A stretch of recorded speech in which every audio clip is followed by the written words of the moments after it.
Só estamos vivendo na espera de um domingo ou de um final de semana para então poder descansar e ter um pouco de vida na nossa vida, com aquela sensação clássica de, nossa, eu preciso dar conta dessa semana e sobreviver até o final de semana, que é o momento que eu vou me desligar de tudo e vou conseguir me renovar para a próxima semana. E aí durante a semana você sente que ainda assim você está cansada e que talvez aquela sensação de, será que eu tô satisfeita com a minha rotina do jeito que ela tá? Oiê, seja bem-vinda a este espaço pensado para você se encontrar e ter um momento de encontro com você com mais gentileza. E hoje, o ponto para a gente pensar em como podemos nos relacionar com isso com mais gentileza e de uma forma diferente é descanso, vida na vida, produtividade, desempenho e por aí vai. Aquele assunto que dá até a sensação de que a gente já tá cansado de falar, já tá cansado de ouvir e também já tá cansado de viver. E a inspiração para falar sobre esse assunto veio de um poema maravilhoso, magnífico, que eu não tenho adjetivos para dar para o quanto foi tocante para mim ler esse poema da talentosíssima, maravilhosa Giovanna Lunetta. Esse poema, ele é um excelente convite para a gente pensar em como a nossa cultura fomenta e como a gente tem colocado o nosso descanso num lugar de merecimento, assim, de conquista, de recompensa. Então, eu tenho que fazer por merecer pelo meu descanso, tenho que trabalhar a semana inteira e aí no final de semana posso me dar o luxo, né? Não é nem atender minha necessidade, é o luxo de eu descansar, de eu ter um pouco de vida na vida, de eu fazer coisas que não sejam envolvendo desempenho, trabalho, performance ou que tenha ali algum resultado específico. Aquela crença básica e frase recorrente de primeiro a obrigação, depois a diversão. Os efeitos que isso gera mostra, né, a nossa geração, a nossa cultura com um envolvimento tão prejudicial com o desempenho, com a alta performance e com o descanso, com o ócio, com o vazio, com o nada sendo considerado algo improdutivo, um lugar que não dá para se demorar muito, né? Então, o descanso ele também tem que ter um tempinho de tolerância, porque se você passa disso aí já vira mordomia, já vira preguiça, já acha que tá com a vida ganha. E é claro que eu preciso fazer um recorte aqui de que a gente precisa pensar de que existem lugares privilegiados e lugares não tão privilegiados assim, e que muitas vezes vão impactar muito no quanto a gente vai ter oportunidades e possibilidades de viver o nosso descanso, de viver o nosso lazer, a nossa diversão. Então, a gente não pode também, né, generalizar e pensar que isso cabe para todas as realidades. Mas a reflexão que eu quero trazer aqui é de como nós, de uma forma geral, encaramos, né, o desempenho, vemos o descanso, ou o lugar que a gente costuma atribuir, né, o lazer, o ter esse momento de que não seja produtivo, que não seja de desempenho, e o significado que isso representa e como a gente evita muitas vezes de estar nesse lugar por esse significado estar muito distorcido e não estar coerente com o que realmente tem de potencial, de valor, de necessidade humana, biológica, né, que é a gente tá e ter momentos ali na nossa vida de descanso, de prazer, de realmente poder dar espaço para o nosso corpo, para o fluir da nossa vida ir em uma outra direção que não seja a direção do só desempenhar. Então eu vou ler o poema da Giovanna, ou devo dizer assim, essa obra de arte. Eu sei que eu mereço fins de semana. É claro que eu mereço mais do que eles também. Os começos, os meios e os fins. Eu mereço as semanas inteiras, porque eu atravesso todas elas com os meus próprios pés, minhas pausas e meus esforços. O meu coração, ele se dedica todos os dias. Então, segunda, terça, quarta, quinta e sexta são meus dias preciosos também. Eu me recuso a esperar pelo domingo para descansar. Eu mereço me encontrar no meio de uma tarde qualquer, demorando meus olhos em alguma parte bonita, emocionante que houver no mundo. Me espreguiçar sem pressa, depois de uma noite de sono que me revigore. Mereço fazer disso um hábito, ou tentar fazer com que isso seja mais rotineiro, pelo menos. Porque eu mereço. Eu mereço os começos, os meios e os fins. Porque eu tenho um coração que se dedica todos os dias. Esse coração merece lembrar, na quarta-feira, que o sol está ali, iluminando tudo. Que o mar canta também na segunda-feira de manhãzinha. Que eu tenho todos os direitos de inventar pequenos descansos, pequenos encantos, porque as semanas inteiras são minhas. Gente, o que é isso? Assim, só esse poema, acho que já podemos encerrar por aqui.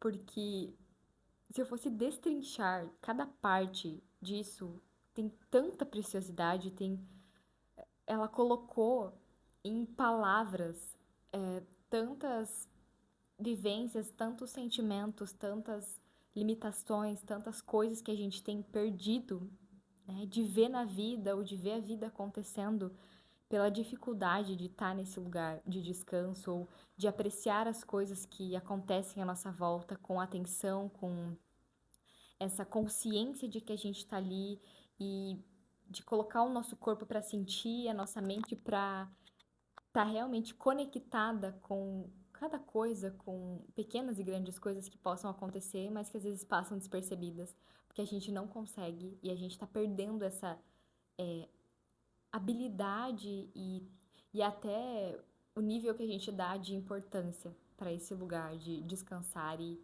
estar vivo na vida. E eu quero começar dizendo o quanto que a nossa vida ela tem muitas vezes sendo reduzida a obrigações, né? E é uma perca da gente mesmo, né? Esse distanciamento da gente, das nossas necessidades, um distanciamento da gente em tempo real, assim, a gente tá fazendo as coisas, mas a gente não tá ali com a gente, né? Então a gente tá distante de si enquanto a gente faz as coisas. Não sei se faz sentido, mas é como se eu estivesse vivendo algo, mas não estou ali presente o suficiente para viver aquilo, né, plenamente. E acho que parte disso vem dessa poluição que a gente tem dos nossos próprios sentidos, né?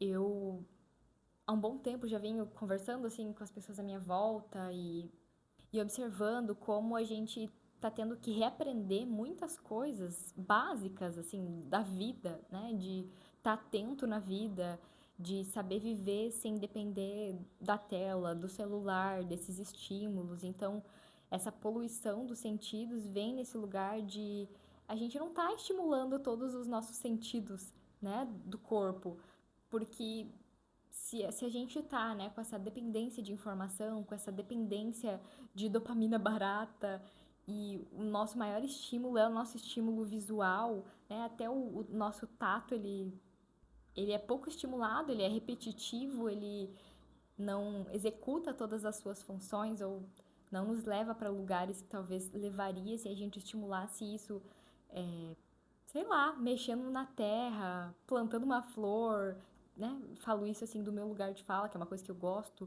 e que eu vejo que usa muito dos sentidos, mas fazendo uma cerâmica, pintando, não sei, né? Outras coisas que envolvam esse lugar de a gente poder explorar mais a nossa visão, a nossa audição, o nosso olfato. Então, eu estar comendo e eu estar comendo atenta, sentindo os sabores daquilo, sentindo o cheiro daquela comida, a textura, visualizando todos os elementos que tem ali, as cores, como aquilo se configura, né, que mensagem aquilo passa para minha parte gustativa. Então, e eu falo isso no lugar de preocupação, porque eu me incluo nisso também, né? Que faz parte de uma configuração social, de uma cultura social, e desse avanço excessivo da tecnologia e como a gente tem que reaprender a viver coisas que antes, ou fazer coisas que antes a gente fazia com mais facilidade ou que usava mais das nossas questões instintivas e que hoje a gente precisa aprender a continuar usando isso enquanto a gente se relaciona, né, com a tecnologia e com, enfim, esse avanço, essa pressão por desempenho de uma forma diferente. Esses dias estava ouvindo um podcast da psiquiatra Ana Beatriz, que ela falava sobre esse ponto da tecnologia, que não dá pra gente esperar ou ter a ilusão de que a gente viveria as mesmas coisas que a gente vivia antes, né? Ou da mesma forma que a gente vivia antes da tecnologia, porque a tecnologia ela não retrocede, né? Ela só avança.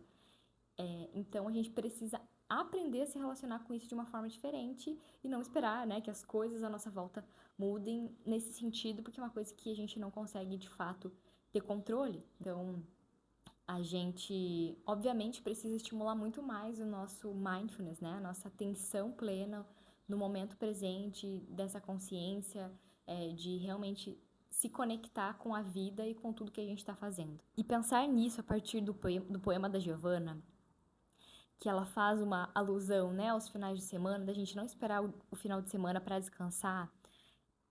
A gente pode ampliar isso, pensar que esse lugar de descanso, de lazer, ele não precisa ser restrito, né, a esses momentos de final de semana ou férias, ou eu pensar que eu preciso fazer uma viagem para eu ter esse momento, ou fazer alguma... Não tirando a importância disso, ou quanto a gente pode desejar e querer fazer isso, não é nesse lugar, mas em como a gente precisa criar condições alcançáveis no nosso próprio dia a dia, na nossa própria rotina, que nos leve a esse lugar e nos leve a ter uma manutenção do nosso descanso de uma forma mais frequente. E, lendo o poema da Giovanna e pensando, escrevendo um pouco sobre esse assunto, estruturando para falar aqui, eu lembrei de um livro que eu li, eu vou pegar ele, que é O Segredo da Dinamarca. Se você estiver assistindo e ouvindo, na verdade, por vídeo, você vai conseguir ver a capa dele. E ele traz vários elementos sobre a Dinamarca, que está ali no ranking, no topo, junto com Finlândia e Islândia, sendo considerado os países com maiores índices de felicidade no mundo. Ou seja, né, que possuem ali pessoas, uma população que são mais felizes nesse sentido. E aí, claro, são vários marcadores, vários elementos que vão fazer parte dessa avaliação ali de nível de felicidade. Mas eu vou fazer só um recorte, porque eu lembrei que nesse livro tem uma parte que ele aborda um conceito que os dinamarqueses usam e que eu pesquisei, não entendi muito bem como é a pronúncia. Sei que não é a pronúncia certa do jeito que eu vou pronunciar. Não sei se é Rig, Haig, Hug. Mas, desde que eu li o livro, eu li o conceito, lendo ele como Haig. Então, vamos falar aqui só como Haig. E este conceito, essa palavra, na verdade, Haig, traduzindo, ela vai significar algo semelhante a bem-estar ou aconchego. Na Dinamarca, eles enfrentam, né, e convivem com um inverno muito rigoroso, então a própria arquitetura, a própria decoração, né, a estrutura das casas, dos comércios, trazem esse estilo, né, essa sensação ou esse ficar, né, que levam as pessoas a esse lugar de ficar high, que é então, ela até cita assim no livro que você estar em casa com a família, fazendo um jantar à luz de velas, pode significar ficar high. Você estar no sofá em uma manta quentinha é ficar high.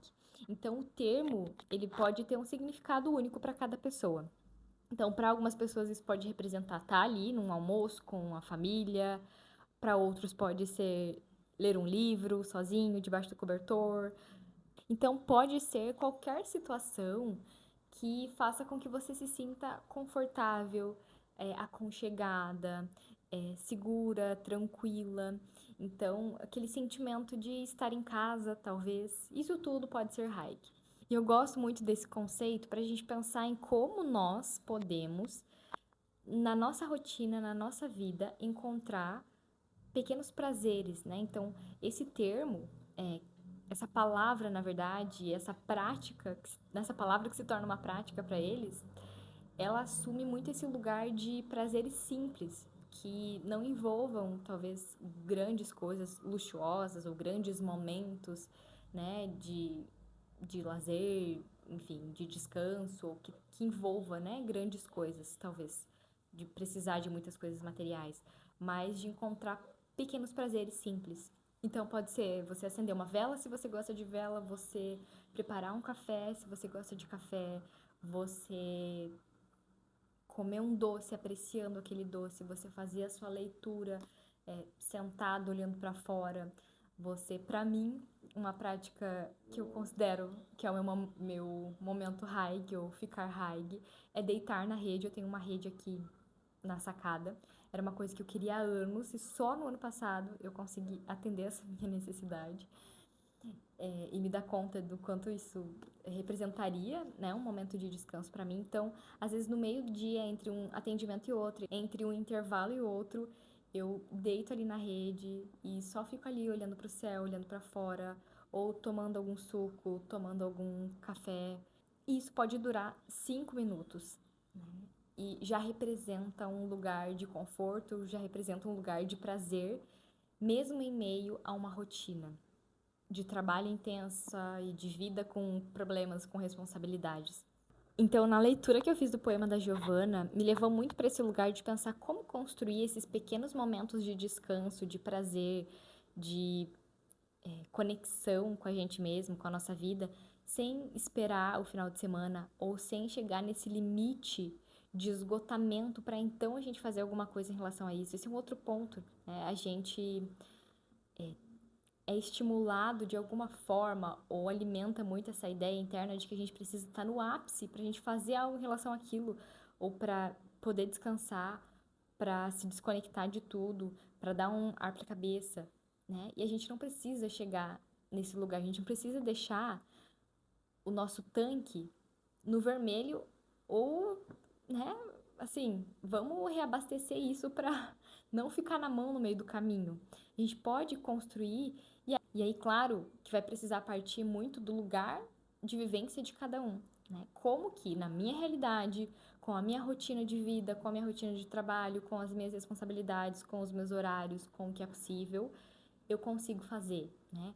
Às vezes, sei lá, se eu preciso pegar trânsito para ir pro trabalho, é eu ter esse momento enquanto eu dirijo, eu ouvindo minha música, é eu indo tomando um café delicioso, talvez um cappuccino bem doce em algum dia ou outro, né? Como que eu posso me oportunizar esses pequenos prazeres na rotina que eu tenho? E como a Giovanna disse no poema, né? Como que a gente pode se encontrar no meio de uma tarde, né? Sem esperar um final de semana? O que eu poderia fazer para mim no meio de uma tarde, em um intervalo de 15 minutos, ou no meu intervalo de almoço? E uma coisa que pode acontecer é se questionar sobre, tá, mas o que eu vou fazer? Eu não tenho ideia, eu não sei, né, que coisa que eu posso me oportunizar, que prazer simples eu quero viver. E às vezes a gente não tem realmente repertório, né, para isso. Então, o básico, gente, joga na internet, joga no chat GPT, né? Coisas que eu posso fazer, coisas simples que eu posso, pequenos prazeres simples que eu posso ter no meu intervalo de tantos minutos durante a semana, diferentes alternativas. E aí você olha, né? Você vê essa lista, vê o que mais te agrada, o que mais te interessa para talvez tu te experimentar. De repente, uma semana vai ser uma coisa, na outra semana vai ser outra, mas ir construindo de alguma forma esses momentos. Para mim, às vezes esse momento é deitar na rede, como eu disse, mas nem sempre. Às vezes é sentar, tomando meu café, lendo um livro.